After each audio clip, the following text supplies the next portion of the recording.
Well, welcome everyone. This is our second conversation in our New Works series. We're really excited to be here with you all. The New Works Regeneration series is 8 parts, each one exploring a different topic around regeneration with a different author and a different partnering organization as well. So today your hosts are Anthesis and Solvable, and we're joined by Bill Baue to discuss regenerative reporting. So our intentions for this space are, we want to honor and celebrate the new works and contributions of thought leaders in this space. We want to create an environment where you can connect more with peers, hopefully make some new connections and strengthen your relationships with other people who also care about these topics. And then, we also want to be able to expand perspectives and help us all think about new ways of addressing the climate crisis and different paths forward to a regenerative future. So we ask that you participate as fully as you're prepared to today. This isn't necessarily a passive listening space, it's an active engagement space. So you'll have the opportunity to listen to some dialogue and hear from Bill. You'll also be able to join breakout groups and dive in more deeply with each other into these topics. And you'll be able to participate in a larger group discussion toward the end too. So the more you have to offer, the better. We're here to learn from each other just as much as we are from Bill. And I will turn it over to our hosts for today. Thank you, May. Welcome, everyone. I know that a number of people have joined while we were doing our centering exercise. We are in the second conversation as part of our Solvable's Regeneration series. Very pleased that everyone is here. My name is Adam Lerner. I'll be co-hosting this with Drummond Lawson from Anthesis. We're excited to open this conversation. I just want to start with a little bit of context about why reporting and specifically why we reached out to Bill.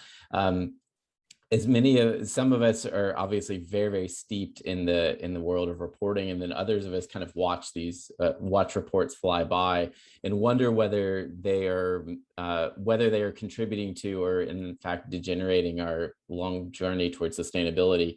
My path, strangely, in this started when I was straight out of my MBA. And I remember working in design where we were creating annual reports at the time, which are such a novel concept. Now we actually printed annual reports.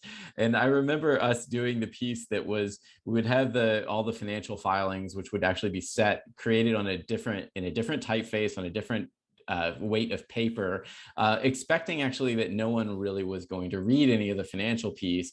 And we were working on the narrative piece up front, which generally had nothing to do with the financial narrative within. In some ways, reporting hasn't changed all that much that was starting in about 2007. But I do think that one of the things that is really important in this conversation and that often gets lost is the importance of narratives and how reports are building upon existing or narratives within our understanding of sustainability and whether they are contributing to or taking away from the larger context that these reports sit in.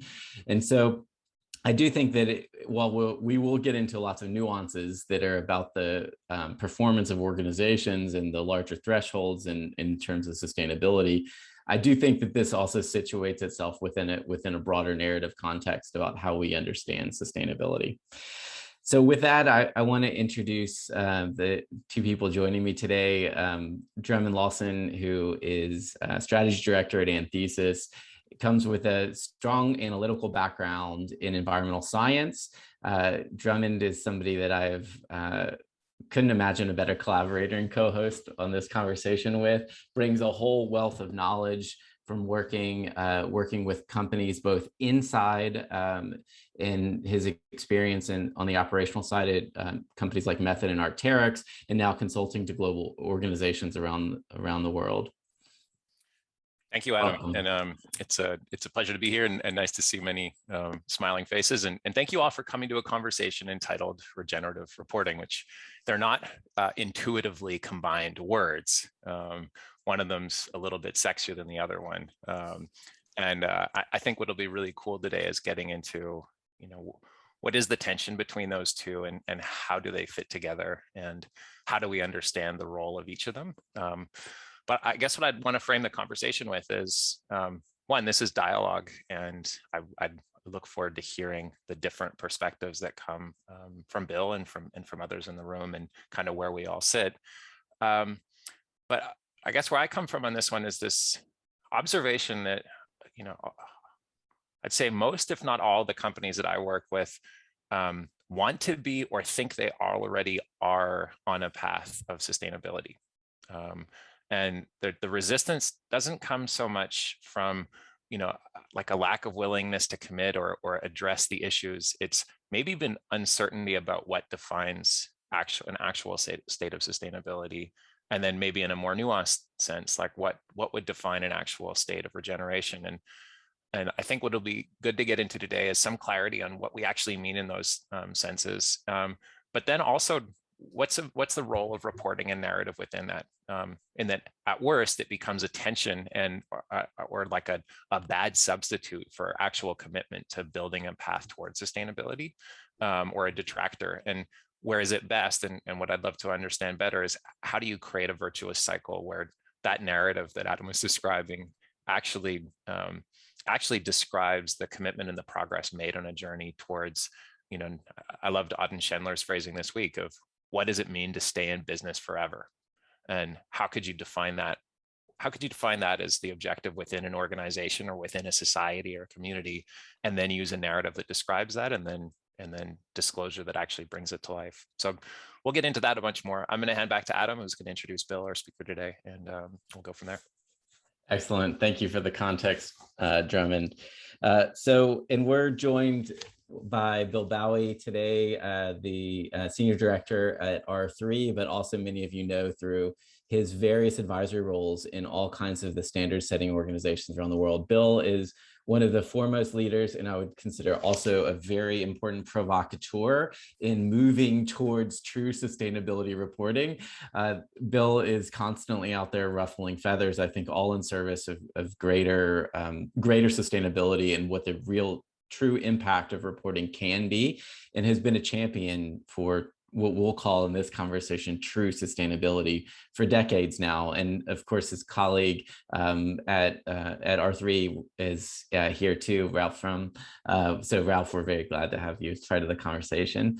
And we're also, I should acknowledge too, Bill, that we're building this conversation around one of your papers that was a white paper written from R3, but also that there's a much broader context of work that R3 has been doing on this, on the conversation around regenerative and sustainable reporting now for a very long time. And so we're pleased to bring as much of that into the dialogue as we can in the space that we have. But we will be using the chat throughout the conversation, and we encourage everyone to share resources, share what's showing up for you in the chat as well during this conversation.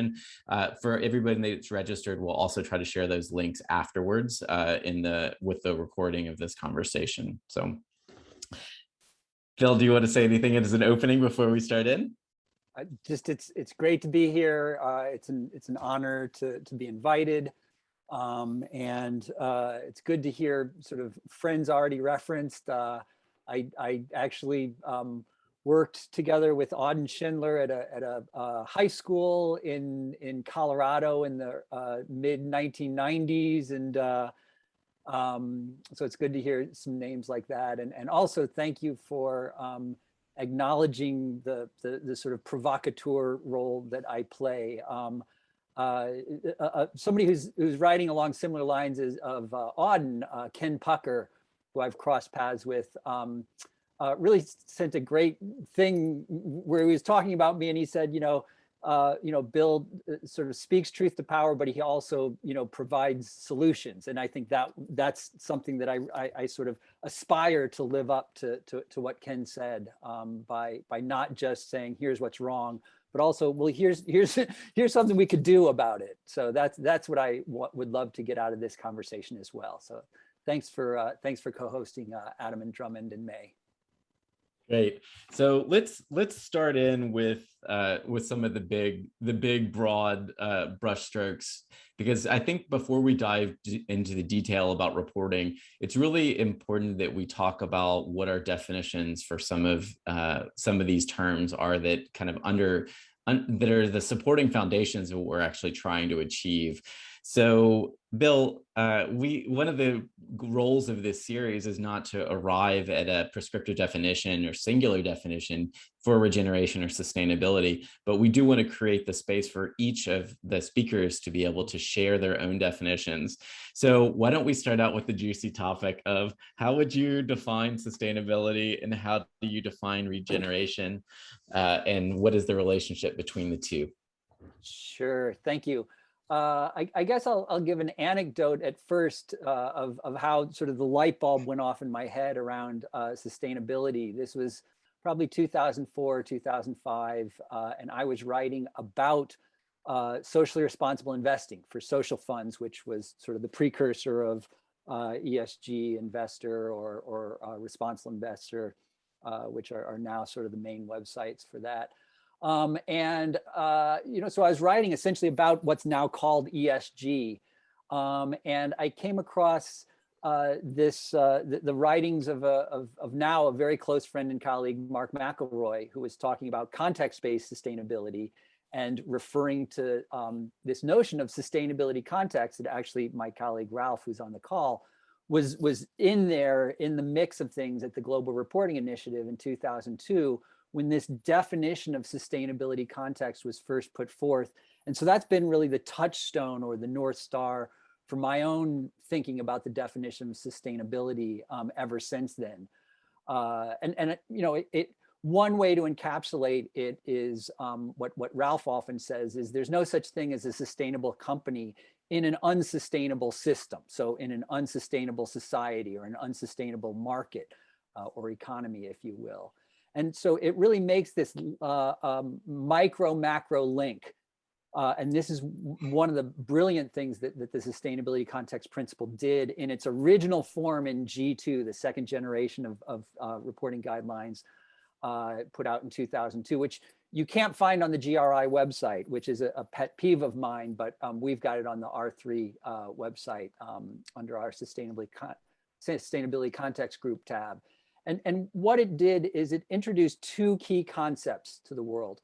One was thresholds. Both of these concepts existed before, but it really brought them into the reporting realm. So as we're sort of just starting to define the practice of sustainable reporting, sustainability reporting, GRI says, well, in order to really, in order to qualify as a sustainability report, you would have to contextualize organizational performance against limits and demands. And so we take that to mean thresholds. This is the language that really, we could trace it back to 1974 and Barbara Ward on the Kekoyak Declaration of talking about outer limits and inner limits, which now all of us know as sort of Kate Raworth's donut. But these ideas of outer limits, ecological ceilings, as Kate calls them, and inner limits, social foundations, that really, if you're not talking about that, you're not talking about sustainability. And then the second element of it is talking about organizational performance in the context of macro systems, of the larger systems. And so that makes this micro macro link that we call allocations. So the sustainability context principle didn't exactly say allocations, but it set the stage for that. And actually, my colleague Mark McElroy, who I mentioned earlier, really did the pioneering work of further translating the sustainability context principle into something that you could actually implement on the ground. And so he introduced this notion of allocations into the mix. So I always, whenever I encounter something that purports to be talking about sustainability, the quick trick I use is I just do a word search for the term threshold or limit or boundary or something like that. And if those don't appear, it's a first pass sense that they're not really talking about sustainability, they're talking about something else. And then the last thing I'll say on sustainability is that one of the gifts that Mark gave to the world was the sustainability quotient, which is mathematically, if you will, is S equals A over N. So that's sustainability equals actual impacts over normative impacts on the carrying capacities of capitals. So what that means is, like, the easiest way to think of it is on carbon, that's a carbon footprint. So that's the actual amount of carbon that has been released into the atmosphere. But as Dana Meadows has said, that information by itself means absolutely nothing to people. It only begins to carry a message, she said, when you contextualize it in the normative. So what's, if we're talking about a watershed, like, what's the amount of pollutant that a watershed, that a body of water can take in before it becomes polluted and dangerous, or how much water can be withdrawn from a river before you are overtaxing the watershed. So that's on the sustainability side of things. Regeneration, of course, is in some ways a subset of sustainability. That, in order to be sustainable, you have to have resources that are continually regenerating themselves. And this is something that, Adam, you shared in a definition that Dana Meadows put out, drawing on the work of Herman Daly, the co-founder of ecological economics, where his 3 rules were, one of the rules is, that you have to use regenerative resources, and that you can't use those resources faster than they regenerate themselves, or you can't pollute things faster than the world can assimilate that. So on this ecological front, so regeneration is really, I see the sustainability world and the regeneration world often sort of seeming as if they're working in competition or almost one-upsmanship, and I reject that. I think that sustainability and regeneration are distinct but complementary concepts that really need one another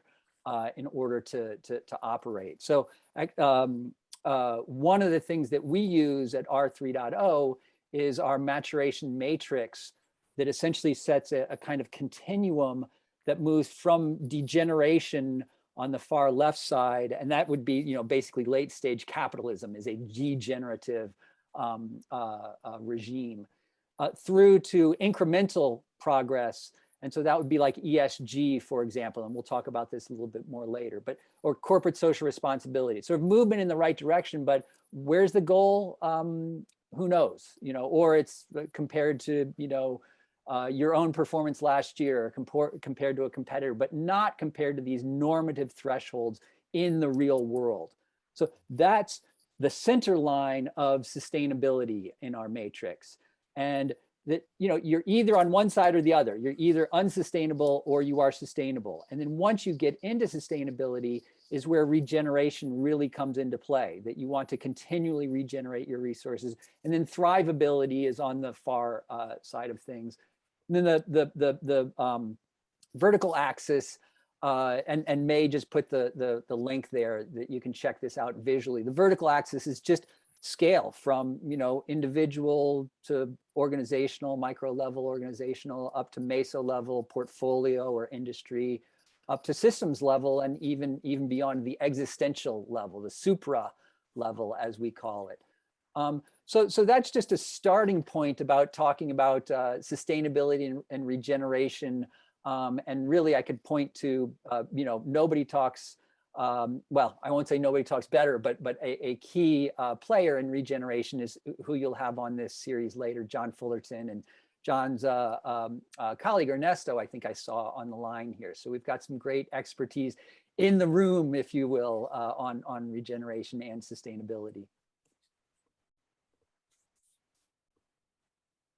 You want to dive in, Drummond? Do you have do you want to? Yeah, what I was reflecting on there is the difficult work of coming up with that normative, the normative understanding of all these different systems. And you see so much of reporting that's very much around those actual impacts. And even that is quite difficult work, compiling these inventories and understanding impacts, then trying to get a functional understanding of what is truly enough in relation to the broader systems. And the example I can think of is a friend of mine who works works in a soil science organization, and speaking with him a couple of weeks ago about this concept of regeneration, and he's like, yeah, it's really funny that we've been talking about regeneration, of soil for years. Like that's been this science is restoration of nutrients and particularly of organic carbon in soil, and that's a very measured and structural and it's a very scientific discipline. And the question I asked him was how he'd define regeneration in an agricultural system, and he's like,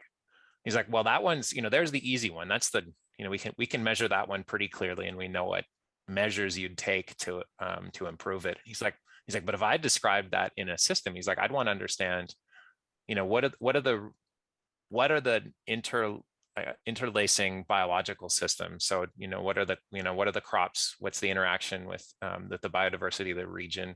What's that doing on a seasonal basis? How do you understand sufficiency there? Like what does good look like in that respect? And he's like, and then you've got the role of, who's operating that agricultural facility, what are the social systems? How do you understand those interactions? How does that, in the broader spheres, how does that interact with the, the communities of operations? He's like, man, this is getting murky. Like I knew where we were in soil, but then, trying to understand normative impacts on biodiversity in a community. So it's, I guess what you get into is, how can organizations start to understand their performance in those bigger systems, instead of just looking at their own impacts.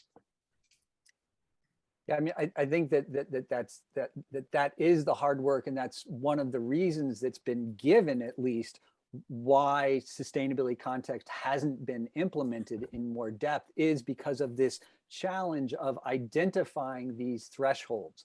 And yet I would say, that is actually not, it's not an excuse to not engage in that exercise. And I'll just say briefly that, on the solutions side of things, we at R3.0 have been incubating what we call a Global Thresholds and Allocations Council to be a governance body around, making these threshold determinations happen, drawing on the work that the Stockholm Resilience Center has done, or Kate Rayworth has done around quantifying the donut thresholds, et cetera.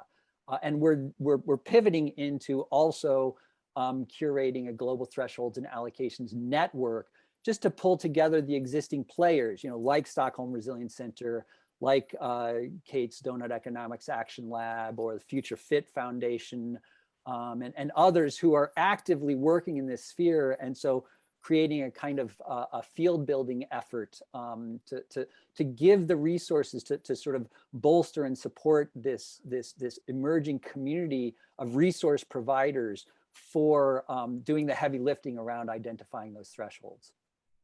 That's great. And it's you can see the demand and the desire for that. And I'm a big advocate of the work that's been done at the Science Based Targets Initiative of, in one domain, trying to build out a clear distinction between, it's a friend of mine at WRI, Liz Cook, who describes it as the difference between doing good and actually doing enough.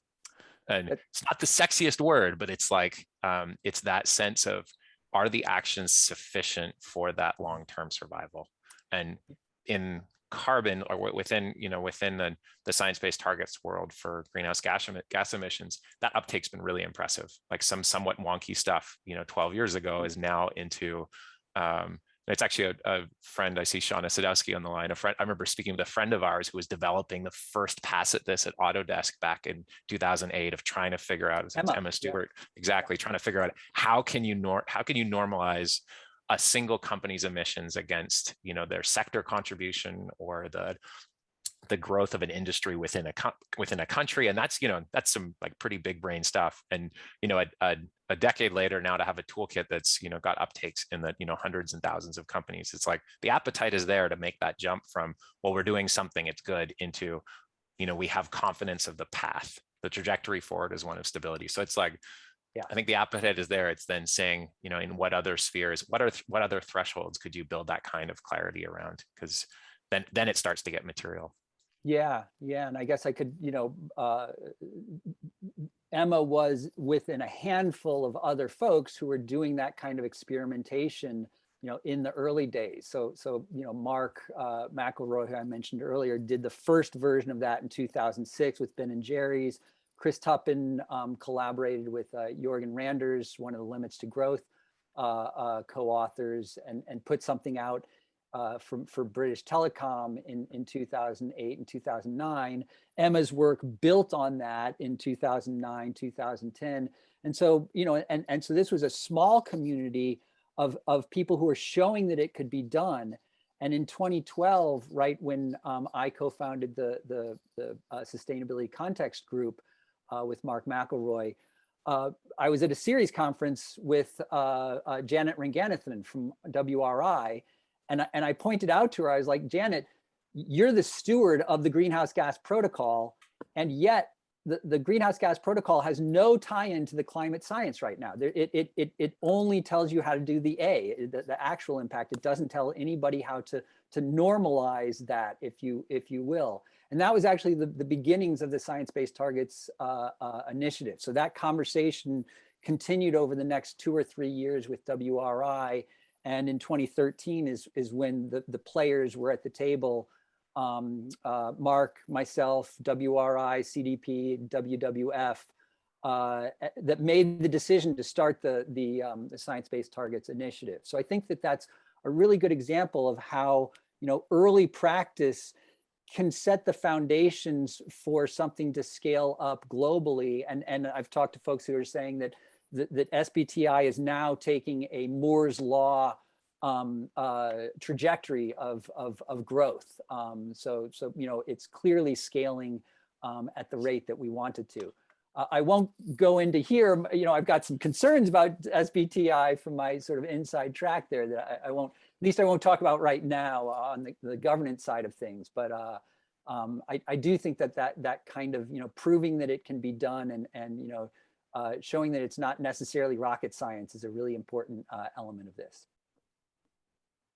One of the questions that colleague and friend Deb Hartford put in the chat, which I think we'll get into more in detail in the second part of the conversation, was the practicalities of, we can understand theoretically that all of this is important and that we need to move in this direction. But as people that are actually on the inside of organizations, particularly smaller organizations that are trying to do this kind of big work in their in understanding thresholds, she's bringing up the tension, I think, from a practical standpoint, as somebody that's actually trying to do that, right, of the challenges of being able to understand what reasonable is, or in Drummond's summation, the enough is.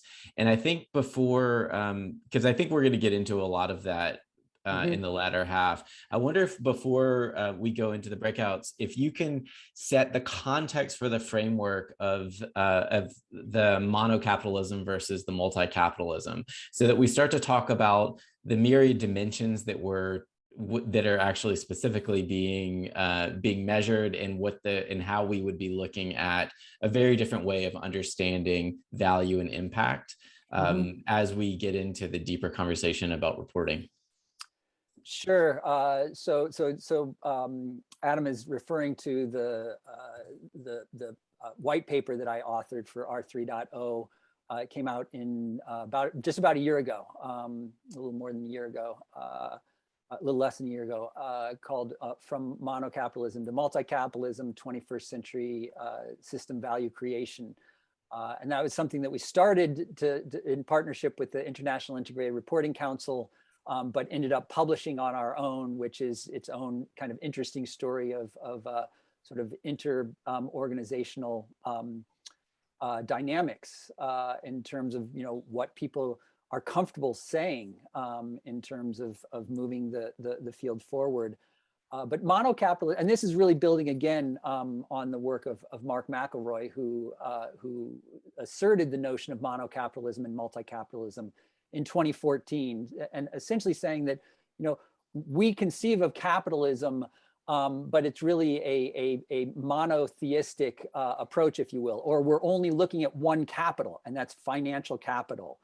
And that is, at the very best, a partial view of reality.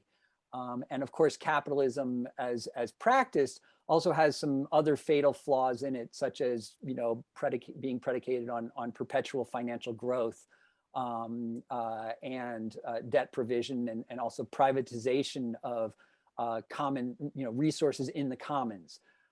So we at R3.0 have long embraced a multi-capital approach. And multi-capitalism does two key things. One thing multi-capitalism does is it looks at all of the capitals. And, you know, typically, you know, there's a sort of intellectual pedigree that started to identify other capitals besides financial capital. It's essentially a stock of anything that produces flows of goods or services that can be used to support human well-being.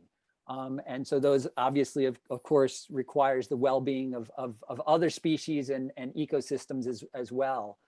And so it's really, you know, taking a broader holistic approach when we're looking at vital capital resources. So that's one element of it.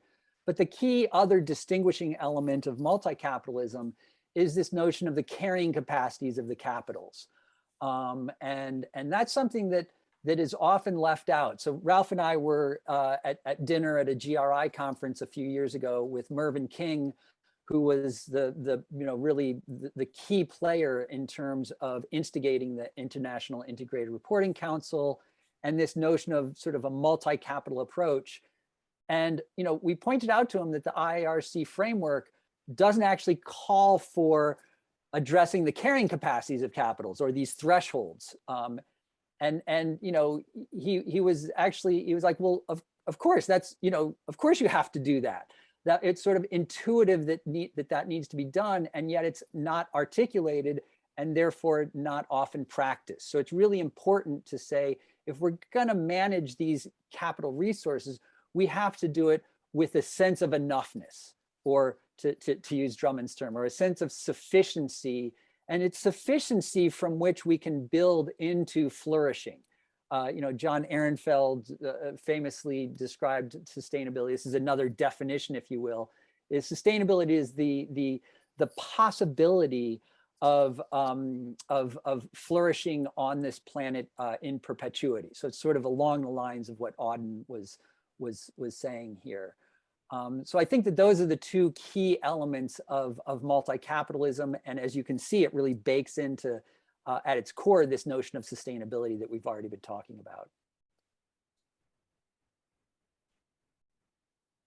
There's good, I think you'll enjoy the references. You may not get to them as you're talking, but there's some good references being posted by others in the chat as well that are really complementing this conversation, which we can review during the breakouts. So let's talk about, before we go into breakouts, why is corporate sustainability? So we've seen a massive explosion particularly in ESG reporting, including many startups, and a few of them are represented here, who are trying to build dashboards and standardize the monitoring of these.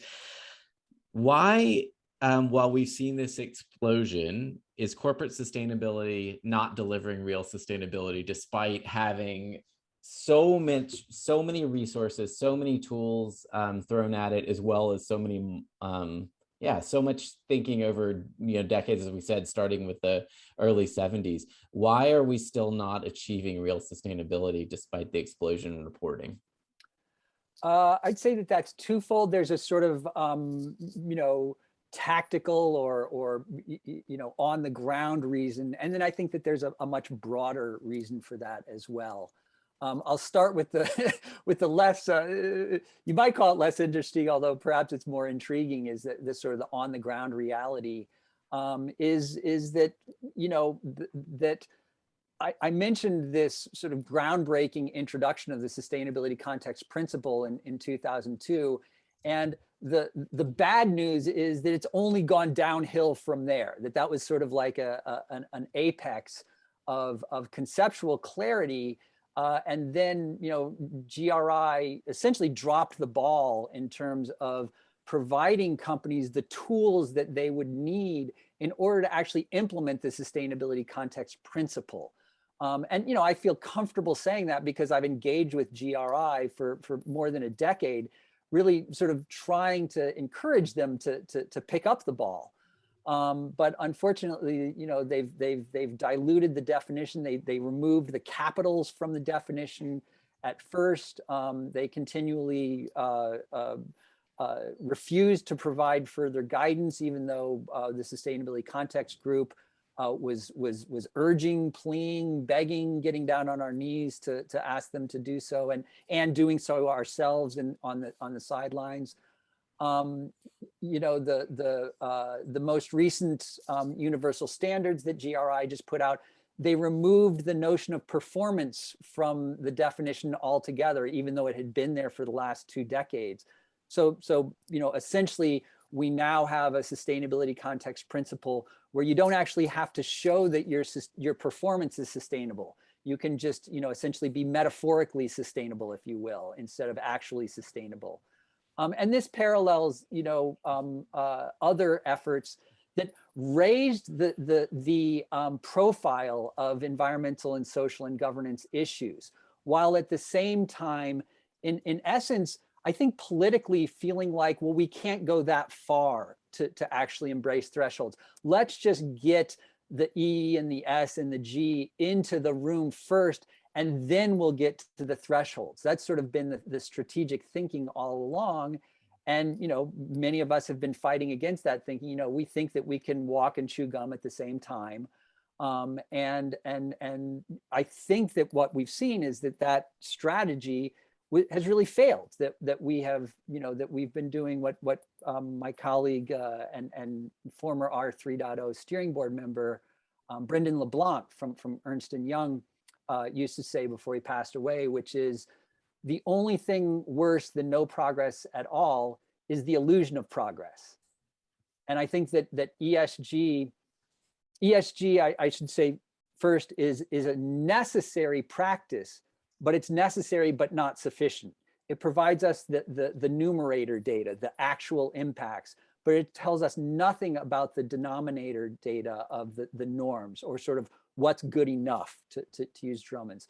So I think that that's part of the problem, is that we've had a field that really didn't embrace the more robust and rigorous definition of sustainability that was there in front of us all the time. I think that the second reason, the larger reason, and this is where I think this becomes understandable, is that we're operating in an economic system that actually would reward incremental movement in the right direction. But actually, if companies really articulated how far unsustainable they are, that's perceived as a risk. And in fact, in an economic system which does not, it's not structured to reward sustainable behavior. And so essentially, you know, companies are confronted with this problem. And I think that this dates all the way back to at the very least 1972 and the limits to growth report that Dana Meadows put out, who, you know, is sort of the pedigree of our work, goes back to Dana, and the concentrated, concerted campaign to delegitimize the limits to growth research, which was absolutely bunk. That the calling limits to growth into question was absolutely inaccurate. That's been demonstrated very clearly by scholarship from, I'm spacing on his name right now, apologies, but also even from KPMG as recently as this year, and Gaia Harrington recalculating the limits to growth data and finding that it was spot on. So I do think that there's there's both sort of tactical obstacles as well as big picture structural obstacles to this as well. Oh man, there's so much we could take out of that and run with. Adam, do we want to get into the breakouts? Yeah. It's okay. time. So May's got us queued up for everybody to go into breakout rooms. So you're going to have approximately 15 minutes and you're going to be in groups of 3. And we want to, even though Bill started to answer in great detail this question, we are going to bring you with the prompt, although feel free to also use this as the time to obviously introduce yourselves to each other and connect with what's showing up with you, or perhaps frustrating you in this conversation, is in terms of being able to achieve actual sustainability, which is why are we not delivering yet real sustainability, and how might we do that? It's intended as a general open-ended question. You please take it where it's most interesting to you in the group, and we will come back in 15 minutes to share together. Welcome back, everyone. Hope it was a lively conversation, which undoubtedly it was, in your groups, and that you met a few people that you haven't come across before. We want to create a bit of a space here to be able to share from your breakout rooms. If there's anything that particularly came up for you that you would like to bring into, yes, exactly, Carrie. We know it's never sufficient. Thanks. We'd like to open the floor now to anybody that wants to share what was showing up for you in the breakout rooms, or if you'd like to relate into the first part of the conversation, please do. But the floor is yours. Anyone want to share what's coming up for you? Sorry, hi, I'm Paulo. I just need to ask this question because we were having I was having this thought on our breakout room, on our unsustainable time-wise breakout room, right? So I come from a sustainable finance background, and I work for a regulator, and it's not in that capacity that I'm here. And we were discussing this, and Carrie she gave me an answer, and I don't believe it, which is, so for me, the big elephant in the room is the financial sector, right? So as simple as that. It's things don't move along because the guys that manage all the money, the guys that sit wherever they are sitting, they call all the shots. The Wall Street guys, for example, they don't put the funds, right? And at the same time, so it's both inaction and negative reaction, right? So they do. And my question is, given the overwhelming amount of evidence that there's only one way to go, it's not like option A or option B like you have in fintech, right? So let's say it's a matter of time before technology settles in everywhere, but sustainability and climate and natural capital and everything. So there's only one way. So my question is, why aren't these people accepting that? And so even it's a rationality thing. It's not a left, right, up, down political thing. It's science, right? So I just wanted to. So I don't understand why. so just wanted to share this. And Carrie just said, by the way, that she said, "Oh, it's denial." But even then, I mean, it's denial. Are they all crazy? That's my point, right? So I'll be in denial, but are they all crazy? Can't they see? It's November, by the way, in Portugal, and we have 20 degrees outside. I'm wearing a t-shirt, right? So I'm wearing a t-shirt, and it's 7 p.m. November. Anyway, thank you. Thank you for the comment. Bill, do you want to comment, or does anybody else want to share in response?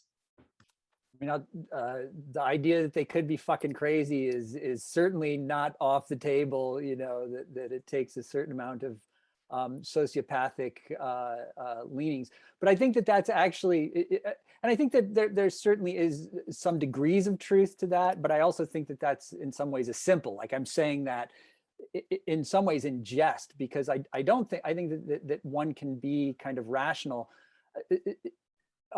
One way of looking at it is that it's not the individuals, it's the system. So I actually was just sitting on a webinar with Dr. Ibram Kendi who wrote the book How to Be an Anti-Racist, and talking about how do you tackle racism. And he said, you don't do it by looking at individual behavior. So individual behavior is a problem, and that's the way that it propagates. But it's actually a systemic issue. So essentially, what people in finance are doing is they're doing what their job requires them to do, which is perpetuating the economic system that we function in. So if we take it away from it's these individuals who actually do have culpability. I do think that there are individuals who sit in seats of power who could act differently and are not. So I'm not absolving them of their responsibility, but I do think that it's a systemic issue, and that therefore I think that the solution to this is when a critical mass of people calls BS on our economic system, and we work to transform that from both bottom up, actually changing things on the ground, and top down, changing them from a policy perspective. And so, R3.0's work actually does work at both of those areas. We're doing work on the ground to transform it on a bioregional basis, and we're working on a top down, on reporting and sustainability standards on a broad basis. And that's actually something someplace we'll go with the conversation shortly. Is there anybody else that wants to share for what was coming up in your breakout discussions? I think just a reflection on that piece as well, that it's obviously not just in the investment community and the finance community where that's true. I think it is an answer to the first part of our question about why corporates can't achieve sustainability, and it's because there is a systemic reality, which is the rules of the game, and the only principles by which an individual inside a corporate and from one corporate to another can cooperate with other corporates, can solve problems together, rule out paying attention to a whole load of things that we know in the real world matter, but it don't figure on the balance sheet, classically speaking. And you've got this sort of situation where people are we're in prisons of our own making. We're slaves to the model of cooperation that has evolved and been designed around us, that then, in a sense, everybody has to change at once. There is the critical mass. Everybody has to change at once in order for to create a new stable equilibrium on the other side of it. And because otherwise there's such limited potential, I think, for individual pioneering behavior. And one of the things we were talking about in the group I was in was this idea of courage and being able to be out in front of that mass. And there are, I guess, a number of examples of that out there, but it's a very, very difficult thing to do, not just from an emotional point of view, but actually from almost, it doesn't make sense philosophically for people. They can't make sense of how they can cooperate, I think. Yeah, I mean, one way that we talk about this in R3.0 is drawing on some concepts that we sort of built in conversation, in particular with Raj Samaratham from Preventable Surprises, who we collaborate with closely, who pointing out that really to address these systemic issues requires one to take on career risk, if you will. And so it's, you're having to literally put your job on the line, because you're critiquing the existing system. And our belief is that career risk, aggregates up. So all of us individually refusing to take career risk aggregates up to systemic risk and ultimately to existential risk that we are not. And yet, as you're saying, the rules of the game. So I do think that individuals choosing to be courageous, we at R3.0 speak our mind because we've set ourselves up in a way where that's our job. We've said that's our, that's in our job description. If we're not challenging the status quo, then we're not doing what we're supposed to do. And just yesterday, I saw Gene Rogers, the founder of SASB, talking trash about the ISSB, the International Sustainability Standards Board, calling it blah, blah, blah, riffing on Greta Thunberg. And she's, SASB got eaten up by ISSB. So she's essentially critiquing her former, her baby, if you will. And so that's just one example of she's now in a position as the head of ESG at Blackstone to be able to say things about other parts of the ecosystem. So I do think that we do need to have that kind of courage and to normalize that. So to use the term, create norm entrepreneurs, which are people who will entrepreneurially transform the social norms that we live under. If I may, I came from a financial background, and what I find, it's easy to criticize the people from the finance because when they went to university, they learned debit credit, and they learned the more you put debit credit, the more you make money, the more you put money to the bottom line. But and the more you make profits, then that's all that matters. And I have a lot of colleagues, when I talk to them, that's the only thing they understand, debit, credit, and risk. And if the less risk you make, the more profit you can make. And if I can make no profit but take zero risk, I don't want to do it. I don't want to take any risk, and I want to make the maximum of profit. It's an issue I've been kind of studying for the last 20 some years, because I used to work in a very successful company.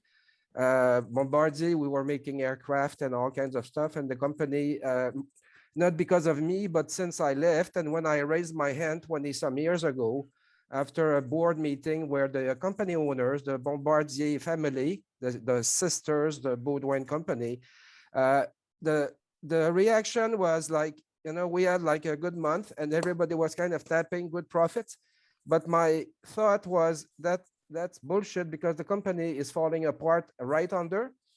And for me, sustainability started first having I had like 300 people working for me doing shit kind of work, where you put the financial statements that means nothing, and that people look and make decisions based on financials that means nothing. So I kind of left the finance world at that time, and I said, how can we do?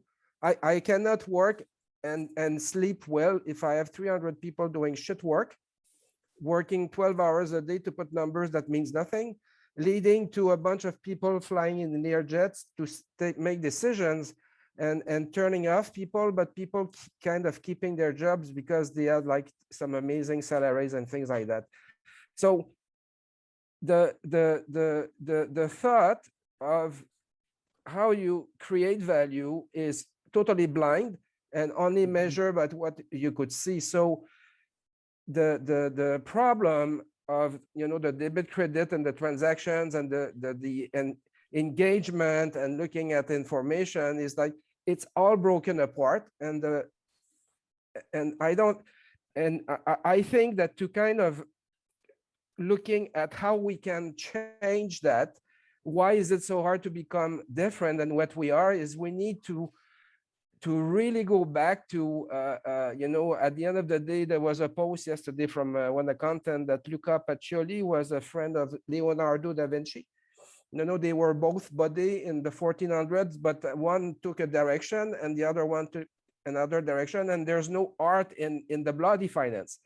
And I think there's a way to make an extension of extending the debit credit, kind of making it a bit more artistic without changing it, because maybe many of you know a gentleman by the name of Clay Christensen. He used to talk about it was impossible to change a CEO or a CFO's mind to look others than the top line minus the expenses to come to a bottom line. It's impossible. So the question is, if you want to change that, is how do you move me from what I like to take me across the street? That's pretty simple. It's pretty simple, I think. And how? Yeah. Yeah, all you have to do is point out to them that exact same thinking applied to. So that's thresholds-based thinking.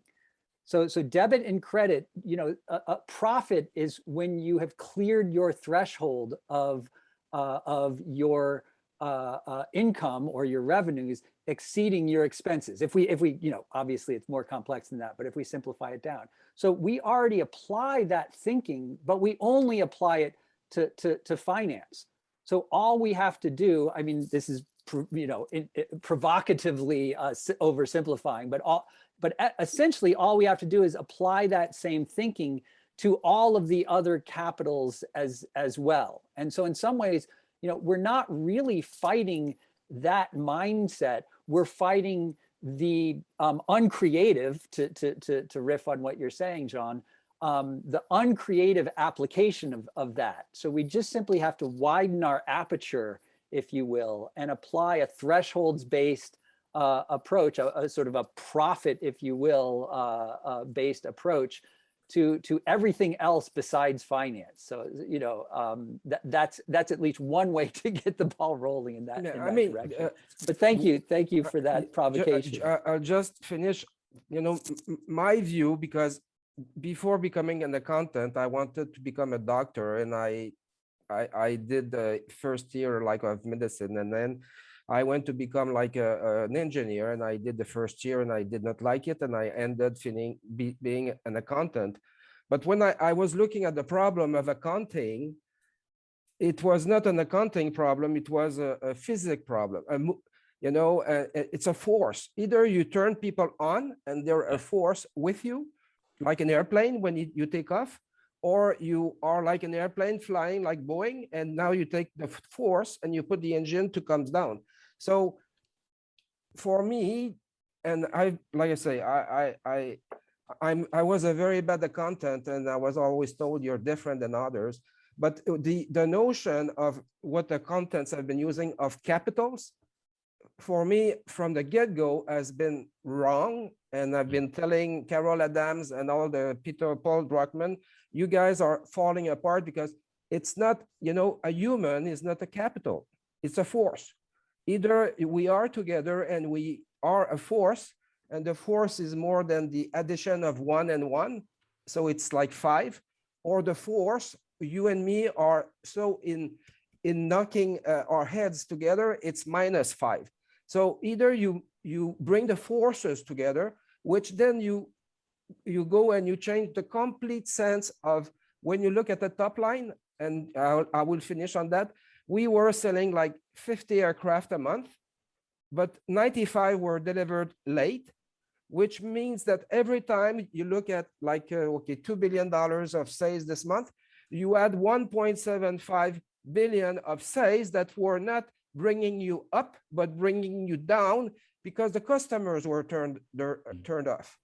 So what happened is, when we went after the next generation, and if you look at the company stock price went down like Boeing, is when you go and knock back at the customers a couple of years later, you say, you want to buy my aircraft? And the guy said, no, you delivered the aircraft late, 25 years ago. So it's this energy beyond debit credit that is not capital, it's like energy, and it's a force. Either you build a force to bring you up, or you build a force to take the planet down. And I think if we look and change maybe the concept of capitals, I think we would make the whole thing much simpler, because it's a force, Anyway, thank you, Jean. Thank you. Yeah. Thank you very much. I think that was equal provocation met with provocation, Bill. So that's good. And I think we're going to come back to the examples, and I think that helped illustrate for us some very clear examples from within a corporate view, and specifically one corporate view of how we talk about value within the context of reporting, and which is going to get to our bigger question in the second section. Dave Whittle has been very, very patiently waiting to say something. And I value the comment. So Dave, we'll turn the floor to you very quickly, because I really want to make sure to include your addition, and then we'll come back into the second part of the conversation. Oh, thanks, Adam. Well, yeah, I just wanted to report out. I had a great group, and I was lucky enough to have a couple of educators in the group. So Vivian and John both, and I really do feel like this opportunity to kind of introduce people in school essentially into a lot of these ideas is critical. And I mean, we're having to intervene in a lot of different places, but kind of, giving people the cases and the ideas and the mindset early on before they get into the swamp is got to be really important. So I just think it's a really high leverage opportunity. Thanks, Vivian and John, for doing it. Mm-hmm. Thank you. All right, Thank so you, we have a couple of questions of how we can where we can take the conversation from here. But I think maybe the big provocation and the question back to you, Bill, is like, seeing a lot of the challenges with reporting that's done in the absence of enough context. That is, that's basically just an archive or a simplifying narrative about the company's opinion on sustainability and maybe its performance, but typically absent of a context of is that sufficient, and kind of where does it go? Does reporting even matter? Like, should this be part of what we call sustainability? Yeah, I mean, that's a provocative question, and I'll start with the sort of the provocative answer would be no, it doesn't matter in the slightest if we're talking about reporting as it's done right now. So I would say, as it's done right now, I'll just reflect the words from Dana that information means nothing to people. So the raw information without the context doesn't mean anything. But I think that this is actually a very interestingly timed meeting, in the sense that literally just yesterday, I believe that we experienced an inflection point where we're no longer in the world of meaningless sustainability reporting, and we may be heading to the sustainability reporting that begins to carry a message, to use Dana's words. And so specifically what happened yesterday is that the impact management platform launched. This was the impact management project, had a time-bound life that just ended. And its role was to facilitate a conversation amongst the main players in the sustainability standard setting space. And 16 members in their structured network, so to speak. So now that structured network is launching out onto its own as the impact management platform. And they launched yesterday with a new website that incredibly has a landing page devoted to thresholds and allocations, a video on their about page that walks us through how to apply thresholds and allocations, and then thresholds and allocations integrated throughout their real wheel of actions. And so arguably, we now have the major standard setters who have been preventing bona fide sustainability reporting to happen, are now have gone public with a framework and an approach that tells us exactly how to do that. So as long as we hold those standard setters accountable to what they're saying, so in other words, ask them to actually walk their talk, I think that we are in a good place going forward. And I also think that there are tools that are now increasingly available. So I think I mentioned this earlier, but we at R3.0 collaborated with the United Nations Research Institute for Social Development, UNRISD. They have a 4-year project, and we're in the 3rd year right now. In earlier years, we developed a set of 80 key performance indicators based on existing taxonomies of indicators. And we added these thresholds and transformation elements to these indicators. So and this past year, we piloted that with 24 companies globally, from large multinationals such as Manulife, the asset manager, and Anglo American, the miner, all the way down to small Mondragon cooperatives and micro enterprises in Korea and cooperative organizations in India. So this can be done. These indicators will be released early next year. We're putting together the synthesis report right now. So my point here is that I think that we can move to where reporting plays its rightful role. The real question is, reporting is a necessary part of the information feedback loops in order to manage a system. So Drummond, another way to answer your question is there's no way that we're going to not report. That's not actually sort of possible. In one form or another, we're always assessing and telling stories about our performance or our experience. The key is, are we going to use it for the kinds of transformations that need to happen given the existential risks that we're facing right now? And we've put that job off for 2 decades, we could argue, but right now we are possibly stepping into a new era where reporting will actually drive the response to these existential crises. Cool. Yeah, I think I think the question is like, kind of, how do we get there from here? And especially given that one of the themes that's come up in a lot of different comments today has been, it's really removing from a world of a very simple structure and a simple system, which reduces down to relatively few variables, and acknowledging one of a lot more complexity. And whether that's understanding quantification of the systems that we're dependent on, or whether that's looking at multiple capitals instead of one, or even trying to reconsider forces instead of stock quantities. It's like we're now dealing with understanding a more complex system.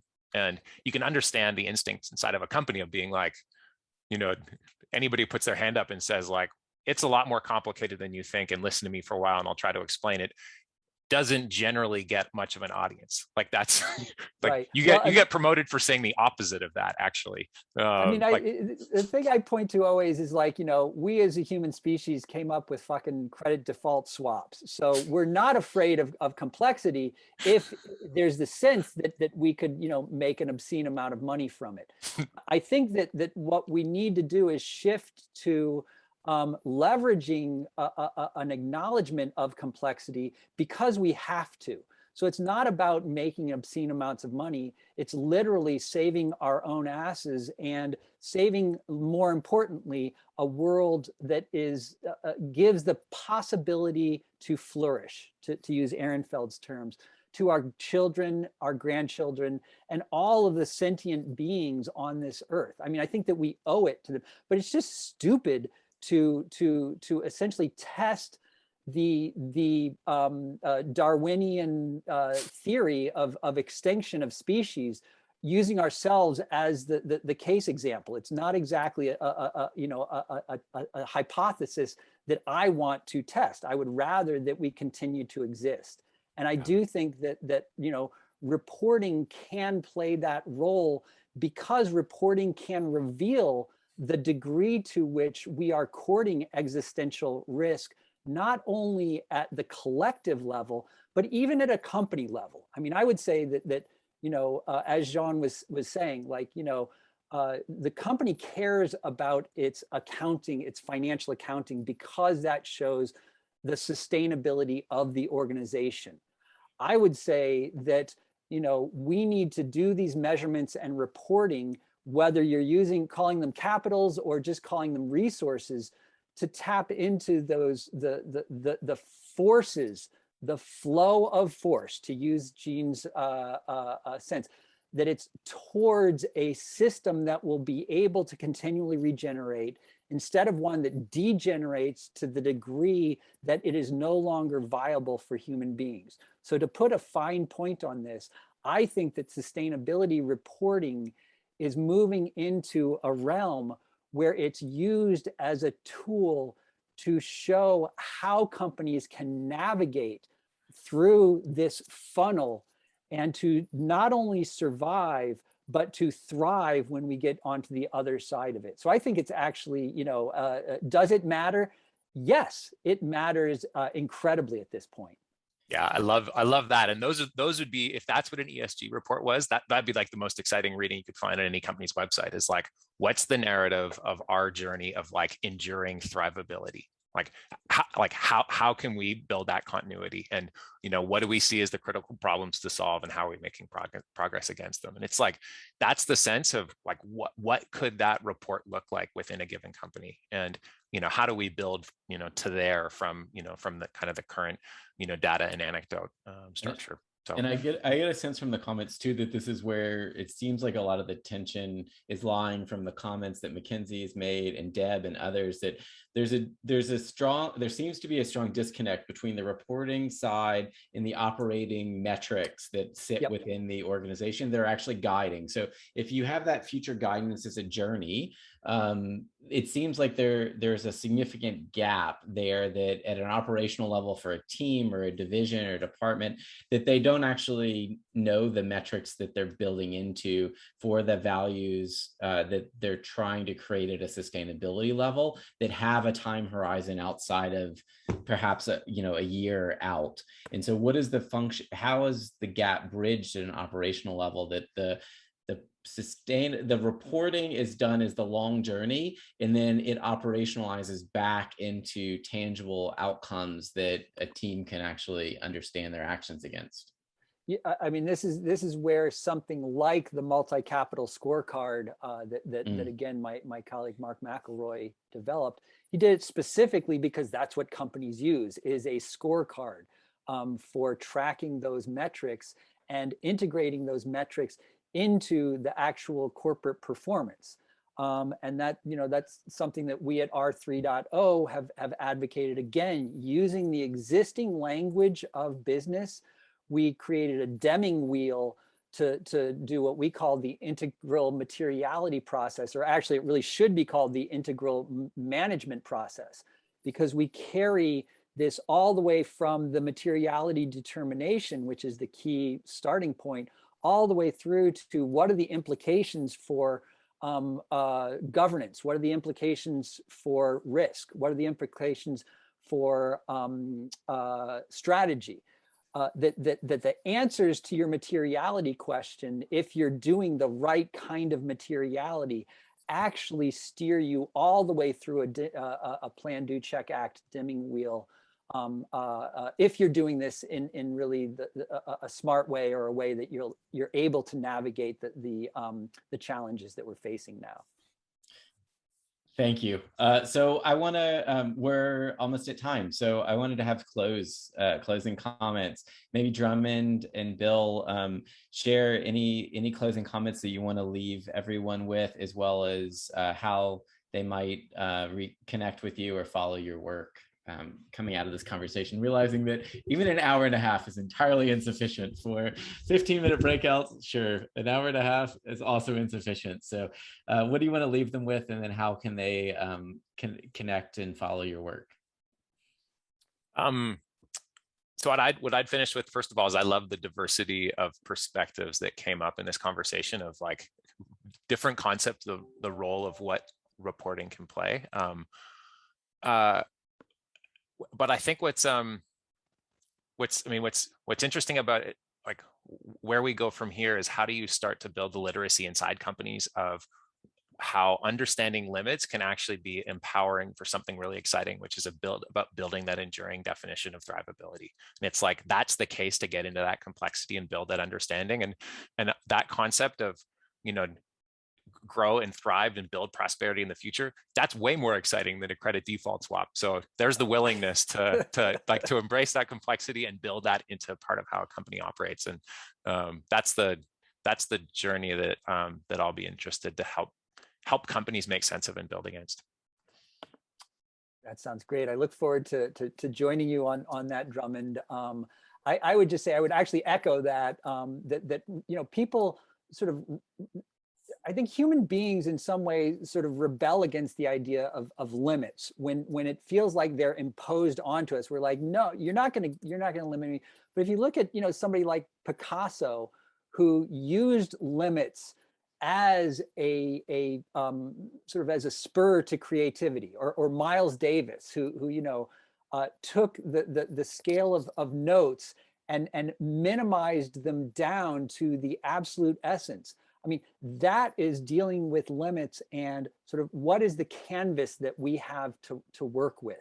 And so therefore not seeing it as something that is inherently contracting, but actually something that sets the boundaries in which we can live, which is actually sort of our autopoetic reality, is that all life requires a boundary to even live. That's literally what defines life. So I think that we can just shift from seeing boundaries as negative things, like, you know, Trump looking at a wall on the southern border of the United States, to seeing boundaries as enlivening constraints, if you will. I'll trust that you'll share ways to get in touch and track our work in the follow-ups, Adam and May. So I just want to thank the hosts and also all of you for this invigorating conversation. Yeah, thank you, everyone. I know this was it's an incredible amount of depth to try to cover. I really appreciate the contributions of everybody that you brought into this space, and Bill and Drummond and May co-hosting this all together. It was a real pleasure. We will share the recording out to everybody that registered, as well as I think I'll share a text transcript as well, because there were some really great references. We will share that in the next couple of days. I do want to invite everyone to join other conversations in this series. So our next conversation in Regeneration is happening on December the 2nd. It's going to be a really magical one as well. That is with Melanie Goodchild, who is from the Turtle Island Institute, in conversation with Andre Snare Magnuson, the author of On Time and Water. And they're going to be discussing regenerative cultures from both an indigenous perspective, Canadian indigenous perspective, contrasted with the indigeneity in Iceland. It should be a really magnificent conversation. And as Bill alluded to, the conversation with John Fullerton is the next one on the 16th. Please join us for any and all of them. I will close with a quote that I think it very much encapsulates what Bill is sharing about changing our frame of reference and how we design systems, which is one from Buckminster Fuller. He said, "I did not set out to design a house that hung from a pole, or to manufacture a new type of automobile, invent a new system of map projection, develop geodesic domes, or energetic synergetic geometry. I started with the universe, and as an organization of energy systems of which all of our experiences are only local instances. I could have ended up with a pair of flying slippers." Thank you, everyone. It was a pleasure. Be well. We'll look forward to staying in touch. Thank you for coming.